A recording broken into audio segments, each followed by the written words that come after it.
ओम नमः सिद्धिभ्यः। नमो अरिहन्ताणं, नमो सिद्धाणं, नमो आयर्याणं, नमो वज्रायाणं, नमो लोहि सवसाऊणं। मंगलं भगवान् वीरो, मंगलं गौतमोऽग्नि, मंगलं कुन्दकुण्डार्यो, जयधर्मो सुमङ्गलं। सर्वमङ्गलमङ्गलं सर्वकल्याणकारकं, प्रधानं सर्वधर्माणां, जैनं जयतु शासनं, जैनं जयतु शासनं। येनात्मबुद्धयतात्मेव परत्वेनैव चापरम्। अक्षयनन्तबोधाय नमस्तु सिद्धात्मने, नमस्तु सिद्धात्मने। चेतिले चेतन चेत्या वीणा यम चालसिं।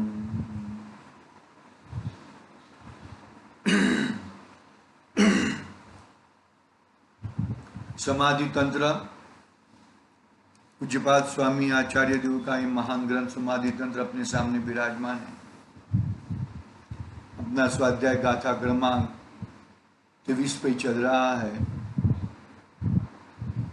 गाथा 23 में आचार्य देव ने यह बताया कि किसी भी गति या किसी भी लिंग का भेद मत कर।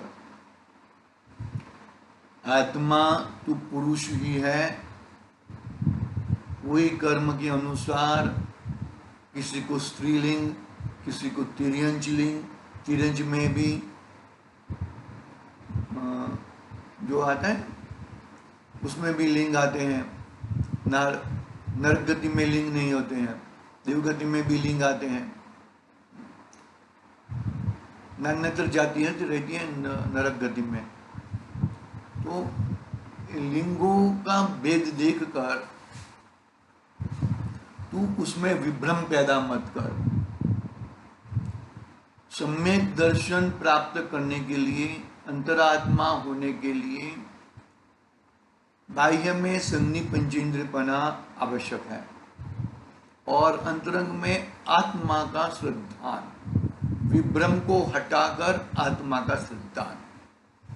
ये दो कंडीशन है, वो जीव सम्यक्त्व यानी कि अंतर आत्मा बन सकता है। सम्यक दर्शन यानी कि अंतर आत्मा, परमात्मा यानी कि पूर्ण ज्ञानी, वितरागी, पूर्ण वितरागी। यहाँ पर आंशिक वितराग थे, सम्यक ज्ञान, और वहां पे केवल ज्ञान। फर्क इतना ही है और कुछ ज्यादा फर्क नहीं है। यहाँ पे शुद्ध ज्ञान है, मति शुद्ध ज्ञान वाला है, और वहां पे केवल ज्ञान वाला है। बात यहां पर यह है कि तू लिंगों को भेद करके, ये तो स्त्रीलिंग है, ये तो तिर्यंच है, उसके हिसाब से तो विभ्रम पैदा मत कर। देखो क्या क्या हेडिंग क्या था वो अपना उत्थानी का, कि आत्मा में स्त्री आदि लिंग और एकत्व आदि संख्या संबंधी विभ्रम की निवृत्ति के लिए उनसे विभक्त भिन्न असाधारण स्वरूप बताते हुए कहते हैं। बरोबर, एकत्व है, एकत्व नहीं है ऐसा नहीं है, लेकिन अनेकांत पूर्वक सम्यक एकत्व है। अरे ये सब लोग बीच में आ गए हैं, ये सब लोग हैं, इसके लिए मुझे मेरा कार्य नहीं होता है, मुझे डिस्टर्ब हो रहा है। अरे इन लोगों के बीच में ही तुझे अपना कार्य करना है। ये संयोग वही रहेंगे, संयोग कोई भी जाने वाले नहीं है। वो तो अपने अपने हिसाब से, अपनी अपनी सत्ता से, अपनी अपनी ये यहाँ पर आए हैं। कर्म मुझे थोड़ा जगह दे दे, आया था ना समय सार ग्रंथादि राज में। कर्म मुझे थोड़ी जगह दे दे तो मैं मेरा अपना आत्मा का कल्याण कर लूं। अरे कर्म तूने ऐसा कोई ऐसा समय नहीं है कि जो तूने कर्म न बांधे हो, तो फिर उदय उदय में कहां पे समय रहेगा। अरे कर्मों के संयोग में कर्म है, कर्म के होते हुए भी तुझे अपना कल्याण करना है भैया। क्या बात करते हो? हाँ, कर्म कर्म बाहर में है, कर्म जो भी फल देते हैं वो बाहर में फल दे सकते हैं, तेरे आत्मा में कुछ भी फल दे सकते नहीं है। यदि आत्मा में फल दे रहा है तो तू स्वयं दे सकता है, विकार रूप या स्वभाव रूप, विकार रूप या स्वरूप रूप। पकड़ना बात को भाई, ये सब शास्त्रों का निचोड़ समझ लो तुम। क्या कहते हैं देखो, येनात्मानुभूये मात्मनेवात्मा न आत्मनि सोहम न तन्यसानासो नेको न द्वो न वा बहु आत्मा को ही निज गिनो नहीं नारी नरशन नहीं एक या दो बहुत मैं हूँ शुद्ध अखंड। क्या हुआ? अनिवार्य हमने कल पढ़ा था, फिर भी एक बार पढ़ लेते हैं। जिस आत्मा से यानी कि चैतन्य रूप से मैं अपनी आत्मा में ही आत्मा द्वारा स्वसंवेदन ज्ञान के द्वारा अपनी आत्मा को आप ही अनुभव करता हूं, मेरे आत्मा को आत्मा रूप ही अनुभव करता हूं, मेरे आत्मा को ज्ञाता दृष्टा रूप ही अनुभव करता हूं, मेरे आत्मा को ध्रुव कहो, ज्ञायक कहो, परम परिणामिक भाव कहो, उसके रूप ही अनुभव करता हूं। वही शुद्धात्म स्वरूप, वो शुद्धात्म स्वरूप जो ज्ञायक है, जो ध्रुव है, जो परम परिणामिक भाव है, वो न तो नपुंसक है, न स्त्री है, न पुरुष है, पुरुष यानी कि मनुष्य, न एक है, न दो है, न बहुत है। अरे मैं अकेला हूं, मुझे वो हो जाएगा, मुझे डर लगता है, आत्मज्ञान नहीं है भाई तुझे। मैं दो हूं, अरे मुझे खलल कर रहा है, बहुत सारे हूं मैं। इससे तुझे कर्तव्य से तेरा आत्मा में कोई बाधा आ सकती नहीं है। यदि तुझे देखो, रामचंद्र जी का एक किस्सा में अंतिम समय का था ना, रामचंद्र जी श्रेणी लगाए हुए हैं, मुनिराज बन चुके, श्रेणी लगाए हुए हैं, छठे सातवें गुणस्थान में झूलते मुनिराज और सातवें गुणस्थान से आगे श्रेणी लगाए हैं, और वहां पर सीता का जीव पतिंद्र बने हैं। उनको ख्याल आता है कि हमें रामचंद्र जी को अभी मोक्ष कल्याण होएगा, मोक्ष हो जाएगा। तो कोई शुभ भाव आता है, उनको कहते हैं कि आप अभी मोक्ष में मत जाओ, हम साथ में जाएंगे। सम्यक दृष्टि से इंद्र देव भी सम्यक दृष्टि ऐसा राग आता है, लेकिन रामचंद्र जी तो अपने में मस्त थे, कुछ भी उनको फर्क पड़ा नहीं, और जल्दी केवल ज्ञान की प्राप्ति हो गई। 15 दिन का आयुष बचा था और केवल ज्ञान की प्राप्ति हो गई। फिर 15 दिन तक उनकी वाणी फिरी थी, तो गंधकुटी में विराज के सामान्य केवली हो गए ना। अध्यंत केवली मतलब के तीर्थंकर केवली का तो समस्रण होता है, बाद में ये सामान्य केवली का, ठीक है। तो कहने का बात, कोई तेरे को खलेल पहुंचा दे, तेरा बिगाड़ दे, ऐसा कभी होता नहीं है, ठीक है। टीका पढ़ते हैं हम, देखो, जो आत्मा द्वारा चैतन्य स्वरूप द्वारा मैं आत्मा हूं, जी किससे? आत्मा से ही, अन्य किसी से मैं आत्मा होता तो मुझे किसी की जरूरत पड़े, लेकिन मैं आत्मा हूं, मैं स्वयं से मैं आत्मा हूं। किसी के कोई कहे और मैं आत्मा हूं ऐसा होता नहीं है। हाँ, आत्मा से ही, अन्य किसी से नहीं। किस कारण? साधन द्वारा, आत्मा द्वारा, स्वसंवेदन स्वभाव द्वारा। कहा? आत्मा में, स्वस्वरूप में वह मैं हूं, ऐसा स्वरूप वाला हूं। न तो मैं नपुंसक हूं, न स्त्री हूं, न पुरुष हूं, तथा न एक हूं, न दो हूं, अथवा न मैं बहुत हूं। क्योंकि स्त्रीत्व आदि धर्म है, वे तो कर्मोपादित देह स्वरूप वाले हैं।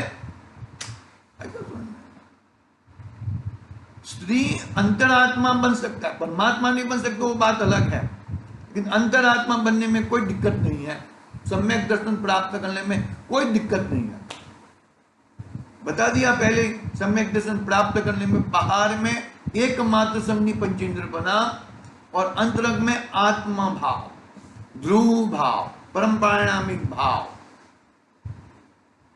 सम्यक दर्शन प्राप्त करना है ऐसा भाव नहीं, पूर्ण भाव, पूर्णता के लक्ष्य से क्यों हुई शुरुआत? वास्तविक शुरुआत है, तो पूर्णता के लक्ष्य से। देखो आगे भावार्थ पढ़ते हैं। हाँ देखो, हाँ, मैं स्वसंवेदन ज्ञान द्वारा स्वयं ही अपने आत्मस्वरूप को अपने आत्मा में अनुभवता हूं, अर्थात मैं चैतन्य स्वरूप स्वसंवेदन गम्य हूं। उसमें स्त्री पुरुष आदि लिंग का तथा एक दो आदि संख्या के विकल्पों का अभाव है। क्या बात सुन? वही गाथार्थ था, वही टीका में, वही भावार्थ में पहला लाइन है। अभी आगे आगे विचार करते हैं। अंतरात्मा विचारता है कि जीव में स्त्री पुरुष आदि का व्यवहार स्त्री पुरुष आदि का व्यवहार, तिर्यंच आदि का व्यवहार, नरक आदि का व्यवहार, देव आदि का व्यवहार। अंतरात्मा विचारता है कि जीव में स्त्री पुरुष आदि का व्यवहार केवल शरीर के कारण है, केवल शरीर के कारण है, और शरीर तो मेरे से जुदा है। शरीर वो मैं नहीं हूं, मैं हूं वो शरीर नहीं है, हा? केवल शरीर के कारण है। एक दो और बहुवचन का व्यवहार भी शरीर आश्रित है, शरीर आश्रित है। ये एक मिल गया, एक अकेले ही है यार, ये दो दो साथ में है, और ये बहुत सारे हैं। वो तो क्या कहा? शरीर आश्रित है। जबकि शरीर मेरा रूप ही नहीं है और मेरा शुद्ध स्वरूप निर्विकल्प है, तब मेरे में लिंग भेद में और वचन भेद के विकल्प कैसे घटित हो सकते हैं? लिंग भेद में, वचन भेद में, जाति भेद में, गति भेद में विकल्प कैसे घटित हो सकते हैं? स्वयंभू रमण का 2000 योजन का मगरमच्छ अंतरात्मा है, और वो पुंछ वाला है और मुछ वाला कर सकता नहीं है। समझ में आई बात? नहीं आई? पंचम गुणस्थानवर्ती है वो जीव, पंचम गुणस्थानवर्ती है, यानी कि सम्यक दृष्टि है। पकड़ना बात को भाई, अंतरात्मा बन रहा है हमें। अंतरात्मा कैसे बना जाता है? कोई जाति भेद नहीं, कोई गति भेद नहीं। जो गति भेद तो ठुंठ में है यार समझना जरा बात को। गति भेद तो ठुंठ में है। किसमें है? अरे ये तो शरीर, पुरुष का शरीर है, स्त्री का शरीर है, एक कुत्ते का शरीर है, गाय का शरीर है, भैंस का शरीर है, ये देव का शरीर है, ये नरक गति का शरीर है, ये देवी का शरीर है। तो ये तो कहां पर भेद है? वो तो शरीर में भेद है। और आत्मा में क्या भेद है? आत्मा में कुछ भेद नहीं है, सभी की आत्मा एक समान है, सभी की आत्मा। क्योंकि जो अंतरात्मा है वो अंतरात्मा का कर्ता बुद्धिपना, बाहर में सुखपना, इंद्रिय से सुख होता है, इंद्रियों के विषयों और भावेंद्रियों से वो मानता ही नहीं है, वो जुदी चीज है, मेरे से जुदी चीज है वो। मगर मैं आई बात, लिंग भेद की बात कही नहीं यहां पर, तो ग्रंथाधिरा संहिता में तो कहां किया, क्या बात कही? द्रव्य कर्म, भाव कर्म, नो कर्म से रहित हूं मैं। तो सभी जीव है ना भाई, सभी जीव ऐसे हैं। तो ऐसी भावना से समय सार प्रकट होएगा, ऐसी भावना से समय नाम का जीव पदार्थ ऐसा प्रकट होएगा जो जानता है और परिणमन करता है। भाई सब शास्त्रों का निचोड़ एक सरका ही होता है। देखो, यह स्त्रीत्वादि धर्म तो कर्मोपादित देह का स्वरूप है, मेरा स्वरूप नहीं है। मेरा चैतन्य स्वरूप तो इन सब से पर है, भिन्न है, इन सभी चीजों से पर है, भिन्न है। देखो विशेष स्पष्टीकरण देखते हैं यहां पर हम लोग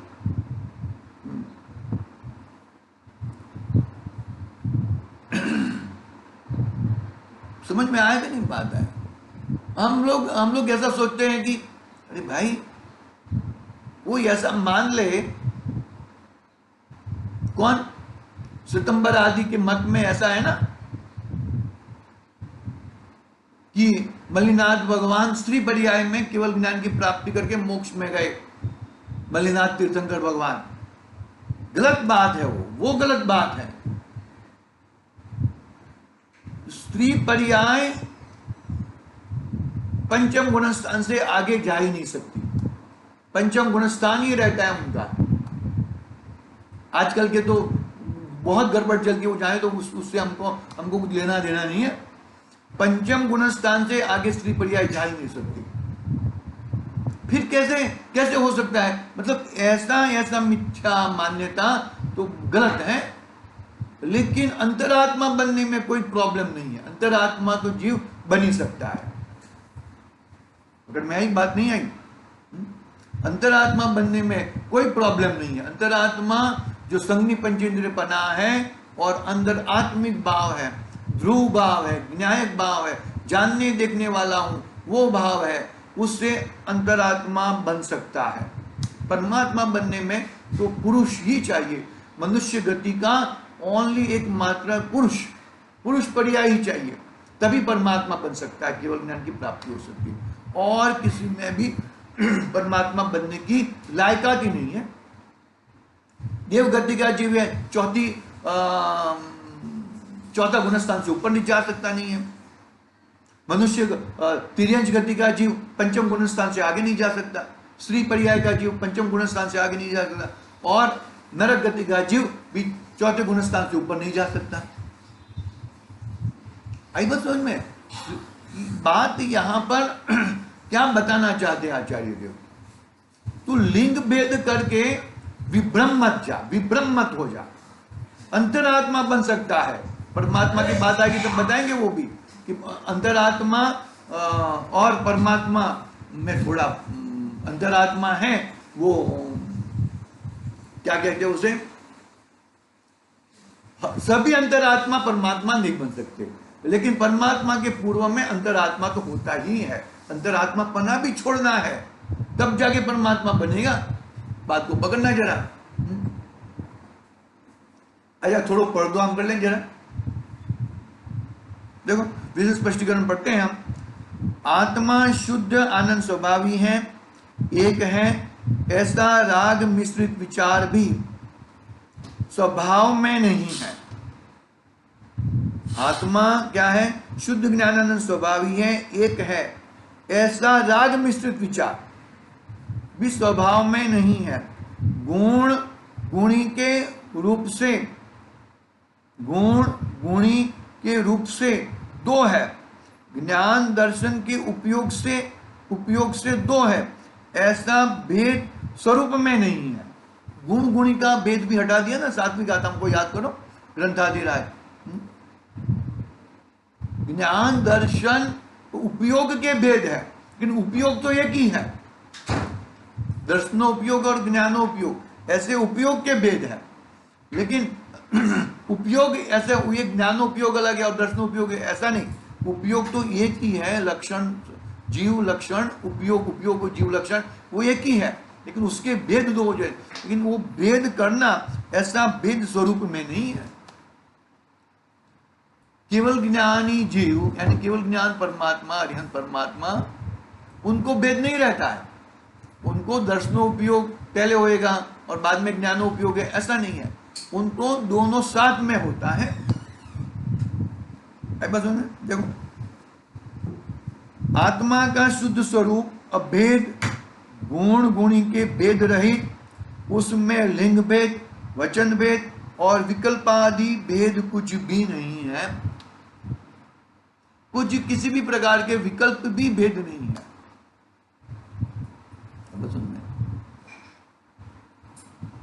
कैसा परिणाम होएगा, कैसे विकल्प रहेंगे? जब सिंह की पर्याय में हिरण को फाड़ रहे था और एक ही मिनट में कैसे शुभ परिणाम आ गए और दूसरी मिनट में कैसे ही शुद्ध परिणाम आ गए। इसके लिए यही विकल्प करना चाहिए। अरे विकल्प को छोड़ो, मैं तो ज्ञाता दृष्टा हूं, वो लाओ। गुण गुणी का भेद रहित, लिंग भेद, वचन भेद और विकल्प आदि भेद कुछ भी नहीं है। आई बात सुनने? यहां आचार्य का लक्ष्य अभेद अखंड आत्मा के स्वरूप है। इसलिए इन्होंने कहा है कि वास्तव में आत्मा को स्त्री, पुरुष, नपुंसकादि अवस्थाएं नहीं है। गुणों के भेद रूप और कारकों के भेद रूप कल्पना ही नहीं है, कल्पना नहीं है। बाहर में भी भेद नहीं है और अंतरंग में भी भेद नहीं है। ऐसी समझ से ज्ञानी भेद विज्ञान करके निरंतर आत्म स्वरूप में एकाग्र होने की भावना करता है।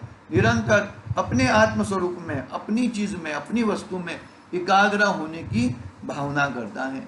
गुण भेद को छोड़ दो, मैं एक ज्ञायक हूं, व्यवहार रत्नत्रय से भी भिन्न। अरे निश्चय से भी, निश्चय को भी छोड़ना है। निश्चय को छोड़कर, निश्चय के भेदों को छोड़कर निश्चय स्वरूप जो भगवान आत्मा मिला है उसका ग्रहण करना है। इतनी महिमा आनी चाहिए, इतनी बात आनी चाहिए कि हम कैसे हमारी वस्तु तक पहुंच जाए। हम कितनी चीज को, अरे किसी को छोड़ना है, ये छोड़ो, ये छोड़ो, ये छोड़ो, ये सब जाने दो। अपना आत्मा को पकड़ लो, अपना ज्ञान स्वभाव, अपना ज्ञाता दृष्टा स्वभाव आत्मा को पकड़ लो, बाकी सब तो ऑटोमेटिक छूट जाएगी। तुमने पकड़ी कहां थी तो तुम छोड़ोगे।